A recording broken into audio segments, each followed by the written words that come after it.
నమస్తే. Welcome to the date line. నేను దేవులపల్లి అమర్. అక్కడెక్కడో అమెరికా, ఇజ్రాయెల్, ఇరాన్ మీద యుద్ధం చేస్తుంటే మనకు సామెతలు మామూలుగా పుట్టవు. తుంటి మీద కొడితే పళ్ళు రాలాయని, ఎంకి పెళ్ళి సుబ్బి చావుకొచ్చిందని వింటుంటాం కదా సామెతలు. జీవితంలోంచి సామెతలు పుడుతూ ఉంటాయి అనిపిస్తుంది. ఇంతకుముందు అన్నట్టు అక్కడెక్కడో యుద్ధం జరుగుతూ ఉంటే దాని ప్రభావం ప్రపంచంలోని పలు దేశాల్లో సామాన్య ప్రజల జీవితాల మీద కూడా చూపిస్తూ ఉన్నది. తమిళనాడులో చెన్నై మహానగరంలో ఒక ఎంజిఆర్ సలైలో తిరువెంకట్ నగర్లో ఒక హోటల్, చిన్న హోటల్, అది ఇడ్లీ సాంబార్ అమ్మే హోటల్, గిరాస్ రెస్టారెంట్ అని.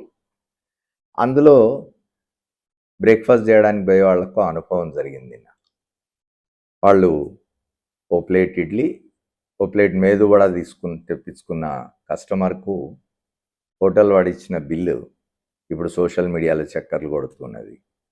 అందులో ఏముందంటే ఇడ్లీ వడ రెండిటికి ఓ ప్లేట్ ఇడ్లీ, ఓ ప్లేట్ వడకి ₹66.66 అయితే అదనంగా గ్యాస్ బిల్ ₹9.52 అని బాజాప్తా బిల్లులోనే వేసిచ్చాడట.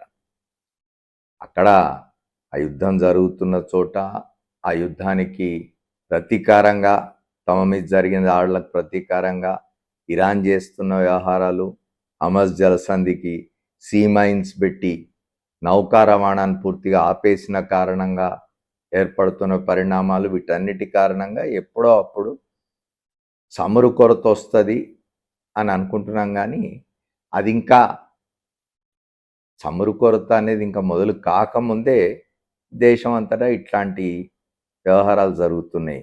చెన్నైలో పాపం ఉరుమురిమి మంగళం మీద పడ్డది అన్నట్టు ఆ కస్టమర్కు ₹9.52 గ్యాస్ బిల్ అని బాజాప్తా బిల్లులో వేసి ఇచ్చాడట హోటల్ వాడు. ఇక దానికి తోడు సిజిఎస్టీ, జిఎస్టీ ఇవన్నీ ఉండేనే అన్ని కలిపి అతను పాపం ₹80 సమర్పించుకొని పోయినాడు హోటల్కి. యుద్ధం పేరు మీద ఇంకా చాలానే ఘోరాలు జరుగుతున్నాయి. చూస్తే దేశవ్యాప్తంగా ఎక్కడ ఎవరిని పలకరించినా గ్యాస్ బుక్ చేసుకున్నాం లేదంటున్నారు, యుద్ధం కారణంగా ఇప్పుడప్పుడే గ్యాస్ రాదంటున్నారు, వంట ఏం చేసుకోవాలి, ఎట్లా చేసుకోవాలని బాధపడుతున్న వాళ్ళే కనిపిస్తారు మనకి ఎక్కడైనా కూడా. కమర్షియల్ గ్యాస్ ఒక సిలిండర్ ధర ఆకాశాన్ని అంటింది. ఇప్పుడు 8,000 9,000 చెప్తున్నారట. ఇక రంజాన్ పండుగ మాసంలో అందరికీ తెలిసిందే, నాన్ వెజ్ ప్రియులకు హలీం ఎంత ఇష్టమైందో.